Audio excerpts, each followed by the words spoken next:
నమస్కారం. City cable CPC న్యూస్కు స్వాగతం. ముందుగా ముఖ్యాంశాలు.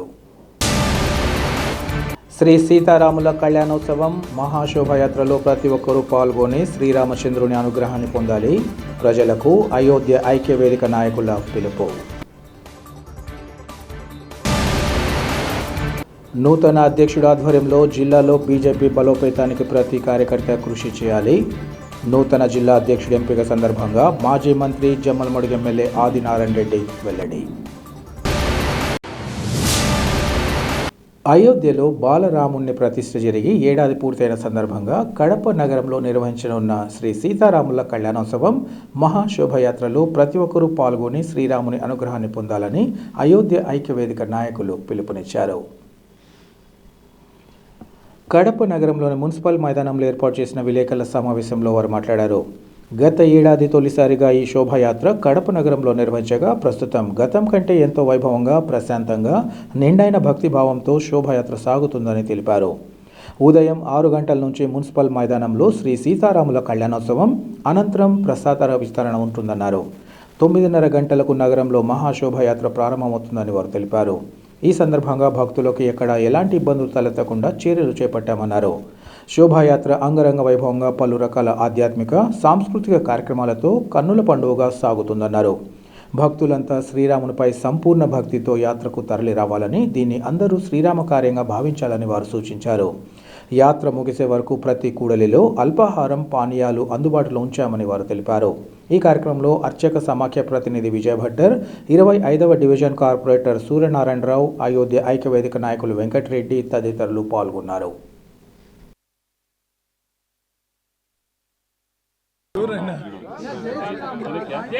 జై శ్రీరామ్, జై శ్రీరామ్.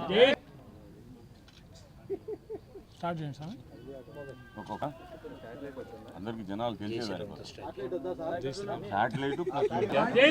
జై శ్రీరామ్, జై శ్రీరామ్.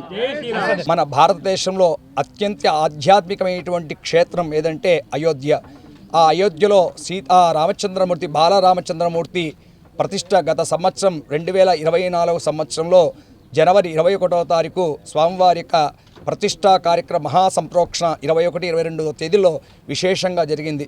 దాన్ని పురస్కరించుని మన కడప నగరంలో, కడప జిల్లాలో, మన కడప నగరంలో ఉండేటువంటి హిందూ సనాతన భక్తులందరూ కూడా హిందూ అయోధ్య ఐక్యవేదిక వారి యొక్క ఆధ్వర్యంలో గత సంవత్సరం విశేషమైనటువంటి ర్యాలీ కార్యక్రమాన్ని, యాత్రను అందరు శోభాయమానంగా విశేషమైనటువంటి కార్యక్రమాన్ని చేపట్టడము, అది విజయవంతం కావడం జరిగింది. కానీ ఇది 2వ సంవత్సరము స్వామివారి యొక్క ప్రతిష్టా వార్షిక మహోత్సవాన్ని పురస్కరించుకొని ఈ సంవత్సరం గడప ఆధ్యాత్మికమైనటువంటి ఈ యొక్క వాతావరణం తీసుకురావాలని, ప్రజలందరికీ కూడా లోక క్షేమార్థం, లోక సంక్షేమ కోర్థం, విశ్వశాంతి కొరకు మన కడప నగరంలో ఆ రామచంద్రమూర్తి విశేషమైనటువంటి సీతారామ కళ్యాణ మహోత్సవం జరపాలని, అలాగే శోభాయాత్ర కార్యక్రమాన్ని కూడా జరపాలని అందరూ కూడా భక్తులందరూ కూడా, హిందూ మనోభక్తులందరూ కూడా సంకల్పించడం జరిగింది.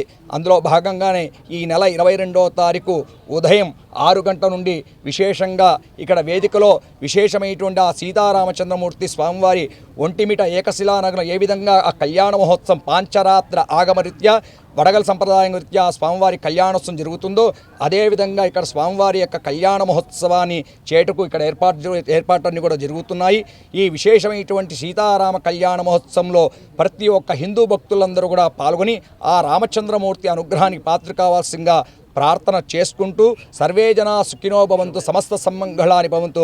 రామచంద్రమూర్తి కళ్యాణాన్ని ఎవరైతే తిలకిస్తారో, ఒక అశ్వమేధ యాగం చేస్తే ఎంత ఫలం వస్తుందో అంత ఫలం రామచంద్రమూర్తి కళ్యాణం చూస్తే వస్తుందని శాస్త్రంలో చెప్తూ ఉంది. అంత విశేషమైనటువంటి ఆ రామచంద్రమూర్తి కళ్యాణ మహోత్సవాన్ని అందరూ కూడా పాల్గొని ఆ తదనంతరం స్వామివారి యొక్క ప్రసాదాన్ని కూడా స్వీకరించి ఇక్కడ 9:30 నుండి ఈ శోభాయాత్ర కార్యక్రమాన్ని కూడా ఆ రామచంద్రమూర్తి కళ్యాణమూర్తులను ఉత్సవ వైభవంగా తీసుకువెళ్తూ భక్తులందరి యొక్క కోలాహంలో శ్రీరామ నామస్మరణ చేసుకుంటూ జై శ్రీరామ్ అనేటువంటి నామస్మరణ చేసుకుంటూ హిందూ సనాతన ధర్మము వివిధ సాంస్కృతిక కార్యక్రమాలు, సంప్రదాయాలన్నీ కూడా జోడించుకొని విశేషమైనటువంటి శోభాయాత్ర రేపు ఉదయం 9:30 నుండి ప్రారంభం కాబోతుంది.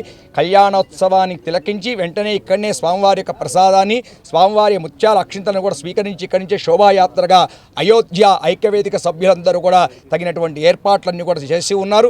ఈ విశేషమైనటువంటి శోభాయాత్రలో పూర్తయ్యేంత వరకు కార్యక్రమంలో ఉండి ఆ రామచంద్రమూర్తి యొక్క అనుగ్రహం పరిపూర్ణంగా పొందాలని మన అయోధ్య ఐక్యవేదిక ద్వారా మేమందరూ కూడా ప్రతి ఒక్క హిందూ భక్తులు మేము కోరుతూ ప్రార్థిస్తూ ఈ విశేషమైనటువంటి ఆధ్యాత్మికమైనటువంటి కార్యక్రమంలో అందరూ కూడా పాల్గొనవలసిందిగా ప్రతి ఒక్కరిని పేరు పేరున మేము ఆహ్వానిస్తున్నాం.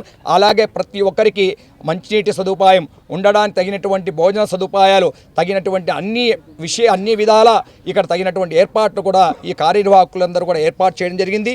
ఈ కార్యక్రమంలో ప్రతి ఒక్కరికి ఎక్కడ ఉంటే అక్కడ ఉన్న వాళ్ళందరికీ ఆ స్వామివారి యొక్క అన్నప్రసాదం వచ్చే విధంగా తగినటువంటి ఏర్పాట్లు కూడా చేసి ఉన్నారు. కావున ఈ విశేషమైనటువంటి కార్యక్రమాలు కుల మతాల అతీతంగా అందరూ కూడా ఈ కార్యక్రమంలో పాల్గొని ఆ రామచంద్రమూర్తి పరిపూర్ణమైన అనుగ్రహానికి పాత్ర కావాల్సిందిగా ప్రతి ఒక్కరిని పేరు పేరున శిరస్సు ఉంచి ప్రార్థిస్తూ ఈ విశేషమైనటువంటి ఆధ్యాత్మిక కార్యక్రమం కడప నగరంలోనే మొట్టమొదటిసారి సీతారామ కళ్యాణ మహోత్సవం వైభవంగా జరగబోతుంది, శోభాయాత్ర జరగబోతుంది. కావున అందరూ కూడా ఈ కార్యక్రమం ప్రతి ఒక్కరూ పాల్గొని విజయవంతం చేయవలసిందిగా ప్రతి ఒక్కరిని కోరుతున్నాం. ఈరోజు ఈ కార్యక్రమానికి ముఖ్యంగా ఈ ప్రెస్ మీట్ జరపడం కారణం ఏంటంటే ఎంతో కాలం ఎదురు చూసిన శ్రీరాముని యొక్క ప్రతిష్ట అయోధ్యలో జరిగింది కాబట్టి పోయిన సంవత్సరం ఇదే రోజున పోయిన సంవత్సరం కూడా ఇదే రోజున అయోధ్య ఐక్యవేదిక తరపున బ్రహ్మాండంగా విజయోత్సవ ర్యాలీ జరుపుకున్నాము. అదేవిధంగా ఈసారి కూడా కళ్యాణం తర్వాత శోభాయాత్ర జరపాలని నిర్ణయించి కళ్యాణం కూడా అరేంజ్మెంట్ చేశాము. దాని తర్వాత అనంతరము శోభాయాత్ర జరుగుతుంది. కాబట్టి ప్రతి ఒక్కరూ పార్టీలకు అతీతంగా, ఏ రాజకీయాలకు అతీతంగా, రాజకీయాలు చేయకుండా ఈ ముఖ్యమైన ఈ కళ్యాణాన్ని, శోభాయాత్రను జయప్రదం చేయాలని ప్రార్థిస్తున్నాను. జై శ్రీరామ్. కడపలో అత్యంత వైభవపేతంగా హిందూ బంధువులందరూ కలిసి సీతారామ కళ్యాణ మహోత్సవము అలాగే శోభాయాత్ర కార్యక్రమాన్ని నిర్వహించాలని అయోధ్య ఐక్యవేదిక కడప వారు నిర్ణయించి ఈ కార్యక్రమానికి కావలసినటువంటి ఏర్పాట్లన్నీ చేశారు. అలాగే ఎంతోమంది దాతల యొక్క సహకారంతో ఈ కార్యక్రమాన్ని అత్యంత వైభవంగా చేయడం జరుగుతుంది. మరి ఇందులో పాల్గొన్నటువంటి భక్తులందరికీ కూడా ఎలాంటి అసౌకర్యం లేకుండా కావలసినటువంటి వస్తువులంతా కూడా ఏర్పాటు చేయడం జరిగింది. ఈ కార్యక్రమాలన్నీ కూడా కడపలో విజయవంతం అయ్యేదానికి కార్యకర్తల యొక్క శ్రమ అలాగే దాతల యొక్క హృదయమైనటువంటి వారి యొక్క హృదయము అలాగే ప్రింట్ మీడియా, ఎలక్ట్రానిక్ మీడియా వారి యొక్క సహకారం చాలా ఉంటుంది. జరిగే ప్రతి కార్యక్రమాన్ని కూడా మన కడప జిల్లానే కాకుండా యావత్ ఆంధ్ర రాష్ట్రమంతా కూడా తెలిసేటట్టుగా మనకు గుర్తింపు తెస్తున్నారు. పోయిన సంవత్సరం జరిగినటువంటి శోభాయాత్ర మన భారతదేశంలోనే బాగా చక్కగా మొట్టమొదటిగా ఉందని మనకు ఢిల్లీ నుంచి కూడా వార్త రావడం జరిగింది. దీనికి కారణం ముఖ్యంగా మన మీడియా బృందం, ఎలక్ట్రానిక్ మీడియా వారైతే ప్రింట్ మీడియా అయితే అందరూ కూడా సహకరించి చేస్తున్నారు. వారికి మరొకసారి కృతజ్ఞతలు. రేపు జరగబోయేటువంటి శోభాయాత్ర, కళ్యాణానంతరం జరగబోయేటువంటి శోభాయాత్ర మున్సిపల్ గ్రౌండ్ నుంచి బయలుదేరి అప్సరా హాల్ మీద ఆర్టీసీ బస్టాండ్ వరకు, అక్కడి నుంచి cooperative colony, Krishna circle, Gokul lodge మీదుగా 1 టౌన్ సర్కిల్, తర్వాత పాత bus stand, 7 roads, Saibaba theatre, Kotireddy circle నుంచి Kagitalapenta, ITI circle, Sandhya theatre, Eramakapalli, Rajiv మార్గం గుండా హౌసింగ్ బోర్డు కాలనీ, కోదండ రామాలయం చేరుతుంది. ఈ కార్యక్రమాన్ని అందరూ కూడా తమ వంత బాధ్యతగా తీసుకొని ఎలాంటి ఇబ్బందులు లేకుండా, ఎలాంటి ఆవేశానికి పోకుండా మనం ఎంతో శాంతియుతంగా ఈ కార్యక్రమాన్ని నిర్వహించాలని కార్యకర్తలను సభాముఖంగా మనసారా కోరుకుంటున్నాము. ప్రతి ఒక్కరు కూడా ఒక ఆధ్యాత్మిక చింతనతోనే ఈ కార్యక్రమంలో పాల్గొనాలి. మనం ఎవరి కోసం ఇది చేయడం లేదు, మన కోసమే మనం చేసుకుంటున్నాము. మనకు అందరికి కూడా హీరో శ్రీరామచంద్రుడే. ఆ శ్రీరామచంద్రుని యొక్క కృప మనందరి మీద ఉండాలంటే కార్యక్రమం అత్యంత వైభవపేతంగా, అత్యంత శాంతియుతంగా జరగాలి. దీనికి అందరూ కూడా సహకరించి విజయవంతం చేస్తారని మరీ కోరుకుంటూ జై శ్రీరామ్. తర్వాత చాలామంది ఫోన్లు చేస్తున్నారు. కార్యక్రమ వివరాలు, టైమింగ్స్ తెలియక ఆ టైమింగ్స్ కూడా మార్నింగ్ 6 నుంచి రేపు ఉదయం 6 గంటల నుంచి 9 గంటల వరకు కళ్యాణం అనుకుంటున్నాము. తదుపరి ఇక్కడ భోజన వసతి ఏర్పాటు చేస్తున్నారు. దాని తర్వాత భోజనం తర్వాత శోభాయాత్ర ఇక్కడ నుంచి బయలుదేరుతుంది. ఈ రూట్ మ్యాప్ ఆల్రెడీ చెప్పిన్నారు. ఆ రూట్ మ్యాప్ అనంతరము హౌసింగ్ బోర్డు రామాలయం దగ్గర ఈ యాత్ర ముగింపు. జిల్లాలో భారతీయ జనతా పార్టీ బలోపేతానికి ప్రతి కార్యకర్త కృషి చేయాల్సిన అవసరాన్ని గుర్తించాలని మాజీ మంత్రి జమ్మలమడుగు ఎమ్మెల్యే ఆదినారాయణ రెడ్డి పిలుపునిచ్చారు. కడప నగరంలోని ఐఎంఏ హాల్లో బీజేపీ సంస్థాగత ఎన్నికల నిర్వహణలో భాగంగా జిల్లా అధ్యక్షుడి ఎన్నిక ప్రక్రియను నిర్వహించారు. బీజేపీ జిల్లా అధ్యక్షుడిగా వెంకట సుబ్బారెడ్డిని ఎన్నుకున్నారు. ఈ సందర్భంగా ఏర్పాటు చేసిన విలేకరుల సమావేశంలో ఎమ్మెల్యే ఆదినారాయణ రెడ్డి మాట్లాడుతూ, గత ఎన్నికల సందర్భంగా చాలామంది జిల్లాలో బీజేపీకి ఓట్లు లేవని తనను ఓడిపోతామని చెప్పడం జరిగిందన్నారు. అయితే ప్రజల మద్దతుతో తాను 18,000 ఓట్ల మెజారిటీతో గెలుపొందడం జరిగిందన్నారు. ఇప్పటి వరకు శశిభూషణ్ రెడ్డి ఆధ్వర్యంలో జిల్లా పార్టీ బలోపేతమైందని, రాష్ట్రంతో పాటు జిల్లాలో కేంద్ర ప్రభుత్వ సహకారంతో కోట్లాది రూపాయల పనులు కొనసాగుతున్నాయని ఆయన తెలిపారు. మోదీ కారణంగానే అభివృద్ధి పరంగా అన్ని విధాల ముందుకు సాగడం జరుగుతోందని వివరించారు. రాబోయే కాలంలో జిల్లాలో వెంకట సుబ్బారెడ్డి ఆధ్వర్యంలో పార్టీ నేతలు, కార్యకర్తలు చిత్తశుద్ధితో పనిచేస్తూ పార్టీని మరింత బలోపేతం చేసే దిశగా కృషి చేయాలని సూచించారు. ఈ కార్యక్రమంలో జిల్లా రిటర్నింగ్ అధికారి శాంతారెడ్డి, ఎన్నికల పరిశీలకులు గుడిసె దేవానంద్, జిల్లా కో రిటర్నింగ్ అధికారి బాలకృష్ణ యాదవ్ తదితరులు పాల్గొన్నారు. ఆదినారాయణ రెడ్డి అన్న గారు రావడం జరిగింది. వారు ఎలక్షన్ తో పాటు సెలక్షన్ కార్యక్రమం జరుగుతున్న సందర్భంగా అనేక ప్రతాప్ గారు అర్థమైంది కొత్త జిల్లా అధ్యక్షుడు నేను అందరం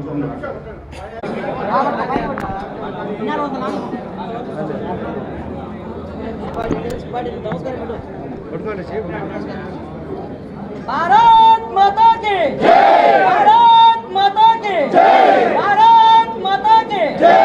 నూతన అధ్యక్షుడు సుబ్బారెడ్డి నాయకత్వం వర్ధిల్లాలి, నూతన అధ్యక్షుడు సుబ్బారెడ్డి నాయకత్వం వర్ధిల్లాలి, నూతన అధ్యక్షుడు సుబ్బారెడ్డి నాయకత్వం వర్ధిల్లాలి, ఆదినారాయణ రెడ్డి గారి నాయకత్వం వర్ధిల్లాలి. ఓకే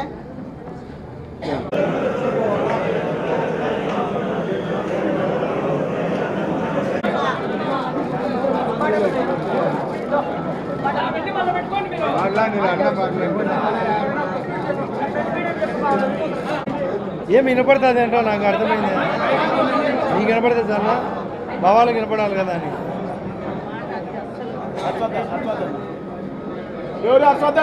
బాబు మీరు గట్టిగా మాట్లాడితే. అందరికీ నమస్కారం. చాలా సంతోషం.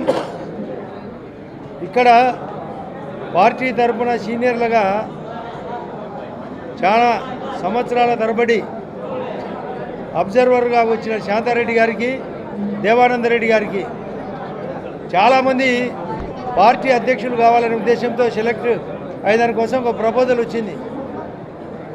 కేంద్ర పార్టీ నిర్ణయం మేరకే వెంకట సుబ్బారెడ్డి గారిని కడప జిల్లా అధ్యక్షునిగా శశిభూషణ్ రెడ్డి గారు బాధ్యత వహించడంతో పార్టీ బలపడింది కూడా. ఇక్కడ చాలామంది మాకు రాలేదని ఎవ్వరూ బాధపడాల్సిన అవసరం లే. అందరికీ గుర్తింపు ఉంది. పార్టీ అధిష్టానం నాకు ప్రత్యేకంగా చెప్పిన మాట, మన వాళ్ళే అందరూ ఇక్కడ అధ్యక్షుడైతేనే గొప్ప కాదు, కాని వాళ్ళంతా తక్కువని కాదు, అందరం ఉన్నాం. జిల్లాలో నేను అందరూ హేళనగా మాట్లాడినారు. బీజేపీ పార్టీకి ఎక్కడ ఓట్లు ఉన్నాయి, కౌంటింగ్ అప్పుడు కూడా నాతో మాట్లాడినారు, నువ్వు గెలవవు అని, బీజేపీ పార్టీకి ఓట్లు రావు, సింబల్ ముందుకు పోలేదని. కానీ నేను 18,000 ఓట్లతో గెలిచిన.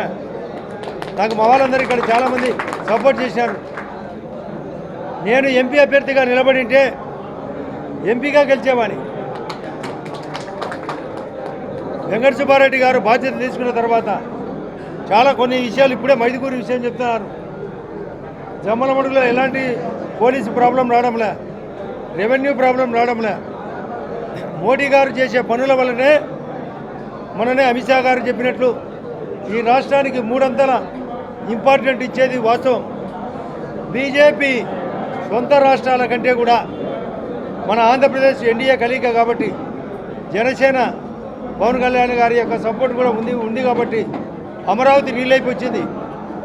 60,000 కోట్లలో 60,000 కోట్లు బీజేపీ కారణం. 50,000 కోట్లతో నేషనల్ హైవే జరిగేదానికి కారణం బీజేపీ. 70,000 కోట్లతో రైల్వే ప్రాజెక్టులు జరిగేదానికి కారణం బీజేపీ. ఈ జిల్లాకు కొప్పర్తికి 2,300 కోట్లు డబ్బిచ్చేదానికి కారణం బీజేపీ. ముఖ్యంగా ఈ జిల్లాలో అన్ని చోట్ల నేషనల్ హైవే వర్కులు జరుగుతున్నాయి, రైల్వే స్టేషన్లు వర్కులు జరుగుతున్నాయి. వైజాగ్లో ప్రధానమంత్రి గారు స్వయంగా వచ్చి మన 8వ తేదీ నాడు రైల్వే జోన్ ప్రకటించిపోయినాడు. వైజాగ్ స్టీల్ ఫ్యాక్టరీకి 12,000 కోట్లు, పోలవరానికి కారణం బీజేపీ. కాబట్టి మన కార్యకర్తలందరూ మనమందరం సమిష్టిగా పనిచేస్తే మన జిల్లాలో నేనైతే బీజేపీ ఎంపీ అభ్యర్థి కావాలని మన వాళ్ళని నిర్ణయించమని చెప్తున్నా. అధ్యక్షుడు వెంకటసుబ్బారెడ్డి గారు గట్టిగా పనిచేయాల. మేడం కూడా చాలా లోతైన రాజకీయం చేయబట్టే సెలక్షన్లో కూడా మెజారిటీ వచ్చిందని బట్టి ఆమె ప్రకటించినాడు తప్ప మన వాళ్ళే దీంట్లో. వాహనదారులు ప్రతి ఒక్కరూ రోడ్డు భద్రతా నియమాలు పాటిస్తూ ఇతరులకు ఇబ్బందులు తలెత్తకుండా చూడాలని ప్రొద్దుటూరు రవాణా శాఖ అధికారి మురళీధర్ సూచించారు. ఆర్టీఓ కార్యాలయంలో 36వ రోడ్డు భద్రతా ఉత్సవాల భాగంగా రోడ్డు భద్రతా నియామకాలపై ఆయన ప్రజలకు అవగాహన కల్పించే కార్యక్రమాన్ని చేపట్టారు. ఈ సందర్భంగా ఆర్టీఓ మాట్లాడుతూ నిబంధనలను ఉల్లంఘించడం ద్వారా తమకు తాము ప్రమాదాలను కొని తెచ్చుకోవడమే కాకుండా ఇతరులకు ప్రమాదకరంగా మారుతారన్నారు. ముఖ్యంగా ఆటో కార్మికులు రవాణా శాఖ నియమ నిబంధనలకు అనుగుణంగానే నడపాలని, ఉల్లంఘించి నడిపితే వారిపై కఠిన చర్యలు తప్పవని హెచ్చరించారు. అలాగే ద్విచక్ర వాహనదారులు హెల్మెట్ ధరించాలని, కారు నడిపేవారు సీట్ బెల్ట్ ధరించాలని సూచించారు. ప్రతి వాహనదారుడు నిబంధనలకు మేర నడుచుకుంటూ క్షేమంగా తమ గమ్యస్థానాలకు చేరుకోవాలని ఆయన సూచించారు. ఈ కార్యక్రమంలో ఆర్టీఓ కార్యాలయ అధికారులు ఇంకా సిబ్బంది, వాహనదారులు పాల్గొన్నారు. క్రాష్ అయింది, యాక్సిడెంట్ అయింది. ఎవరైనా పేపర్లో చూసారా? చూశారు. ఎలా జరిగింది అది? అది ఆపోజిట్ డైరెక్షన్, 2 వీలర్ అతను ఆపోజిట్ డైరెక్షన్ లో వచ్చారు. అక్కడ ఎవరికో హాయ్ చెప్పడంలో ఈ బస్సును చూసుకోలేదు. ఇంకా బస్సు కానీ బై డిఫాల్ట్ అది గుద్దింది. గుద్దడం వల్ల ట్రీట్మెంట్ తీసుకొని మొన్న రీసెంట్ గా 2 డేస్ బ్యాక్ 3 డేస్ బ్యాక్ చనిపోయినాడు అబ్బాయి. ఒక చిన్న తప్పు వల్ల ఎంత ప్రమాదం జరుగుతుందో చూసుకోండి. మీరేమనుకుంటారు? రాంగ్ డైరెక్షన్ అనుకుంటారు కదా సార్ వాళ్ళు. హెల్మెట్ వేసుకోవాలా, రాంగ్ డైరెక్షన్ లో పోకూడదు, ట్రాఫిక్ రూల్స్ పాటించాలంటే ఈ చిన్న ట్రాఫిక్ రూల్స్ పాటించకపోవడం వల్ల ఒక ప్రాణం పోయింది. అది తప్పు కదండి. ఇప్పుడు కరెక్ట్ గా రూట్ లో కరెక్ట్ గా వస్తుండే అతను ఇబ్బంది పడింది ఒకటి. రెండోది చిన్న నెగ్లిజెన్సీ వల్ల అతని ప్రాణాలు కోల్పోయినాడు.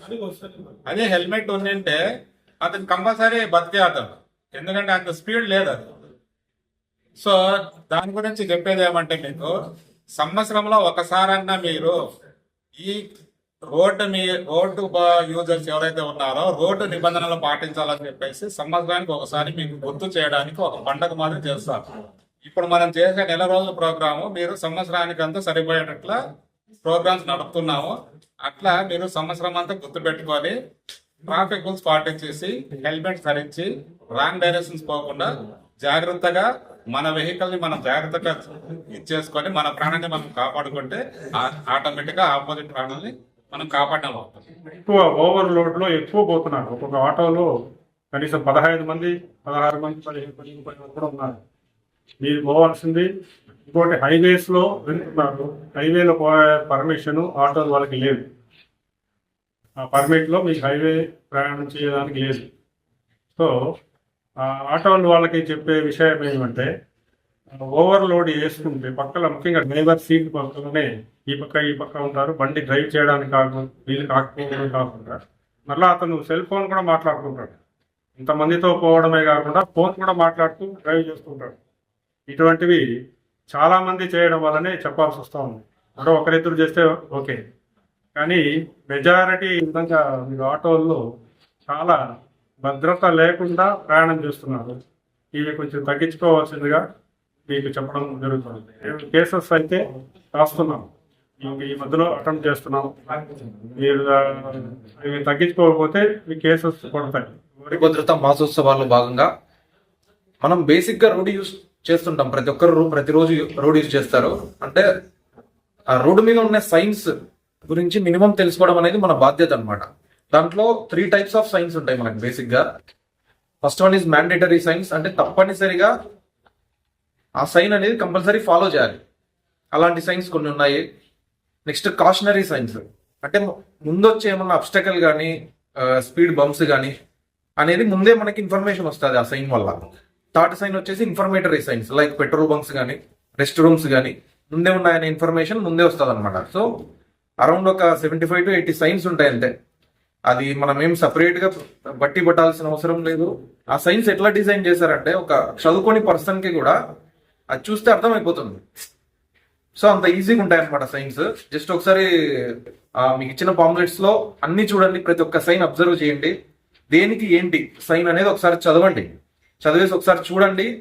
రోడ్డు మీద ఆ సైన్స్ కనిపిస్తాయి, డెఫినెట్ గా కనిపిస్తాయి మీకు. సో ఆ సైన్ కనిపించినప్పుడు ఆ సైన్ ఏం చెప్తుంది అనేది అది ఫాలో అవ్వండి. సో అది ఫాలో అవుతే మనం సేఫ్గా ఉంటాము, అదర్ రోడ్ యూజర్స్ కూడా సేఫ్గా ఉంటారు. ఇది ఒక పాయింట్. సెకండ్ పాయింట్ వచ్చేసి ఈ గూడ్స్ వెహికల్ డ్రైవర్స్ కానీ ఆటో రిక్షాస్ డ్రైవర్స్ కానీ ఎనీ అదర్ గూడ్స్ వెహికల్స్ కానీ డ్రైవర్స్ కానీ మ్యాండేటరీగా యూనిఫామ్ ధరించాలి. కాకి యూనిఫామ్ అనేది మ్యాండేటరీ అనమాట. యూనిఫామ్ నీట్గా పెట్టుకొని నీట్గా వేసుకుంటే ఒక రెస్పెక్ట్ వస్తుంది మీకు, అంతేకాక అది బరువు కాదు. సో అది గుర్తు పెట్టుకోండి, ఎస్పెషల్గా ఆటో రిక్షాస్. సో రోడ్ అనేది అందరిది, దాన్ని కేర్ఫుల్గా యూజ్ చేసే బాధ్యత ప్రతి ఒక్కరిది. మన వల్ల మనకు కానీ అదర్ రోడ్ యూజర్స్ కానీ నష్టం కలగకుండా చూసుకునే బాధ్యత మనది. Thank you. రోడ్డు భద్రతా మాసోత్సవాన్ని 16వ తేదీ జనవరి నుండి మాకు ఒక నెల ఫిబ్రవరి 15వ తేదీ వరకు నిర్వహించమని ఆదేశాలు. ఇది వచ్చి minister of road transport highways and మా రవాణా శాఖ కమిషనర్ ట్రాన్స్పోర్ట్ కమిషనర్ విజయవాడ వారి ఆదేశానుసారం ప్రకారం మేము ప్రతిరోజు 16వ తేదీ నుంచి ఈ రోడ్డు భద్రతా మాసోత్సవాలు నిర్వహిస్తున్నాము.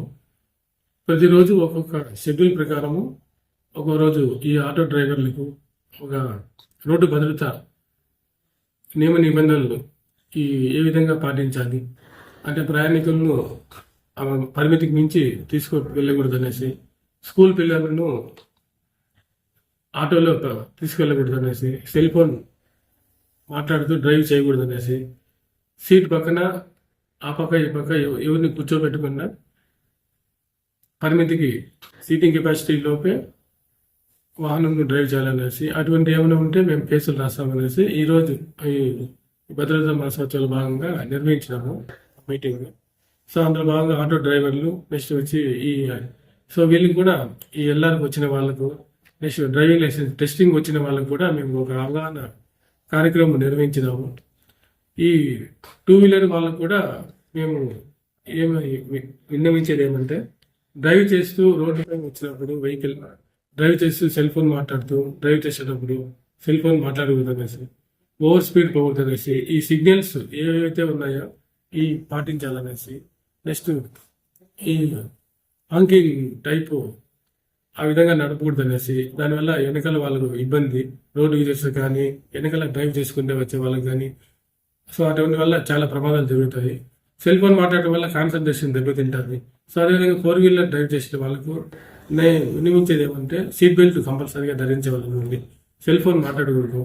పక్కన ఉండే మా ప్యాసింజర్లు కూడా కంపల్సరీగా సీట్ బెల్ట్ ధరించే మాదిరిగా మనం వాళ్ళని సజెస్ట్ చేయాలనేసి, మరి ముఖ్యంగా లైసెన్స్ కంపల్సరీగా కలిగి ఉండాలి. మనం ఏ వెహికల్ డ్రైవ్ చేస్తున్నామో సో ఆ వెహికల్కి సంబంధించిన లైసెన్స్ కంపల్సరీగా తీసుకొని వాళ్ళమాట. అదేవిధంగా వెహికల్ సంబంధించిన రికార్డ్స్ కూడా కంపల్సరీగా వాళ్ళు ఉంచుకోవాలన్నమాట. నెక్స్ట్ ఈ ఆటో డ్రైవర్లు కంపల్సరీగా లారీ డ్రైవర్లకు యూనిఫామ్ కంపల్సరీగా ధరించాలనేసి. సో మీకు ఏదైనా ప్రమాదం చెందినప్పుడు వెంటనే 108కి కాల్ చేస్తే వాళ్ళు వచ్చి 1 అవర్ లోపల తీసుకెళ్తే మనం వాళ్ళు ప్రాణాపాయానికి రక్షించబడతాము. సో మీకు ఎటువంటి పోలీస్ వారి దగ్గర నుంచి ఎటువంటి వాళ్ళకు పరీక్షలు వాళ్ళు మిమ్మల్ని అడగదు. మీకు అవసరం ఉంటే చెప్పచ్చు మీ పేరు, లేకపోతే అవసరం లేదు. నెక్స్ట్ అదేవిధంగా ఈ హాస్పిటల్లో మీరు ఈ శతగాత్రులు చేర్పించినప్పుడు ఆ బిల్లులు కూడా మీరు కట్టాల్సిన అవసరం ఉండదు. అదేవిధంగా గవర్నమెంట్ ఏం చేస్తారంటే ఈ ఎంకరేజ్మెంట్ కోసము వాళ్ళు పారితోషికం 5,000 పారితోషికం కూడా గవర్నమెంట్ ఇస్తారు. ఒక సర్టిఫికేట్ ప్రశంసా పత్రం కూడా మేము ఇస్తాము.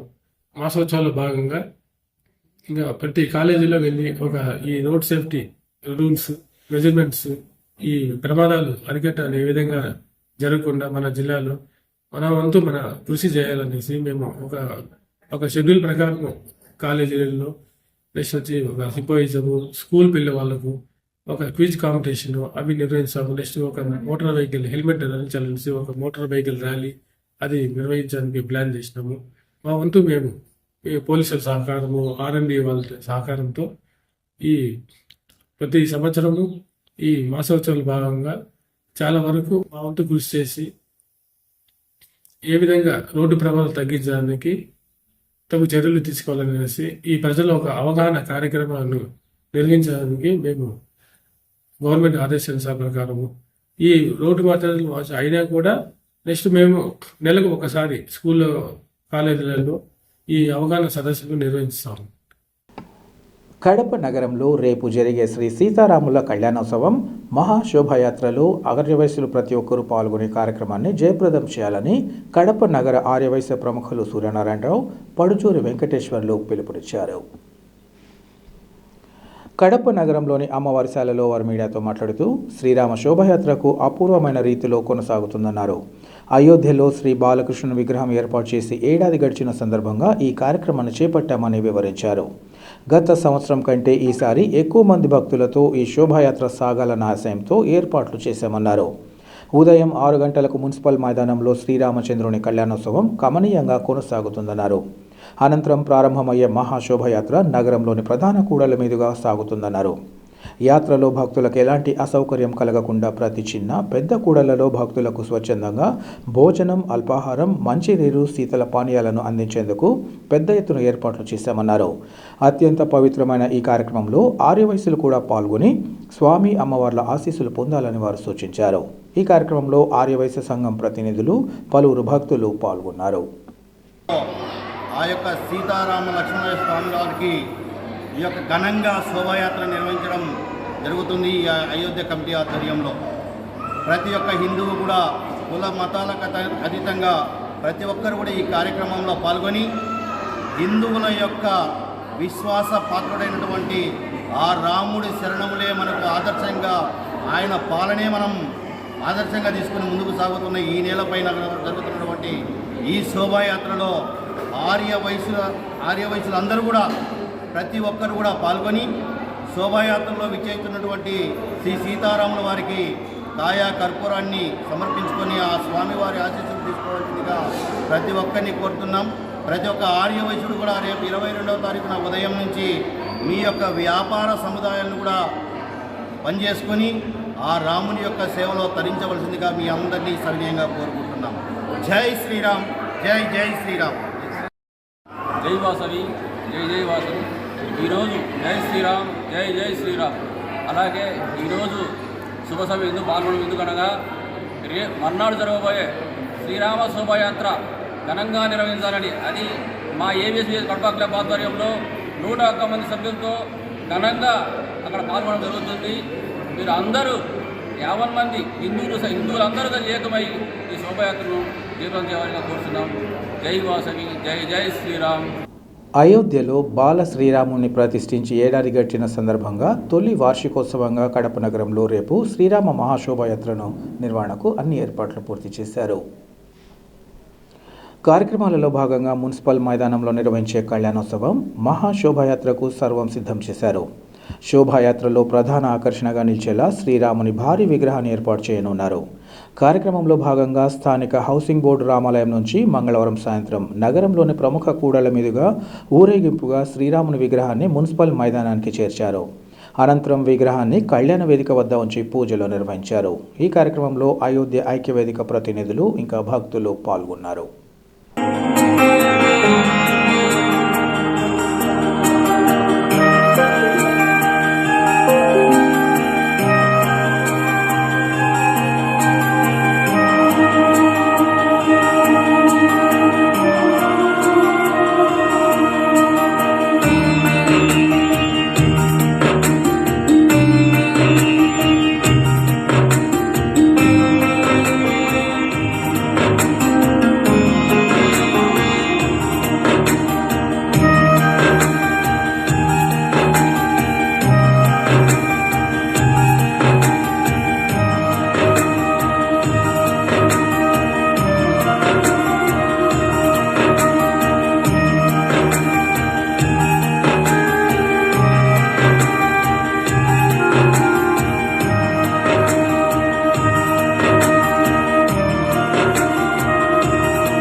వార్తలు ముగించే ముందు ముఖ్యాంశాలు మరోసారి. శ్రీ సీతారాముల కళ్యాణోత్సవం మహాశోభయాత్రలో ప్రతి ఒక్కరూ పాల్గొని శ్రీరామచంద్రుని అనుగ్రహాన్ని పొందాలి. ప్రజలకు అయోధ్య ఐక్యవేదిక నాయకుల పిలుపు. నూతన అధ్యక్షుడి ఆధ్వర్యంలో జిల్లాలో బీజేపీ బలోపేతానికి ప్రతి కార్యకర్త కృషి చేయాలి. నూతన జిల్లా అధ్యక్షుడి ఎంపిక సందర్భంగా మాజీ మంత్రి జమ్మలమడుగు ఎమ్మెల్యే ఆదినారాయణ రెడ్డి వెల్లడి. సిటీ కేబుల్ సిపిసి న్యూస్ ఇంతటితో సమాప్తం. నమస్కారం.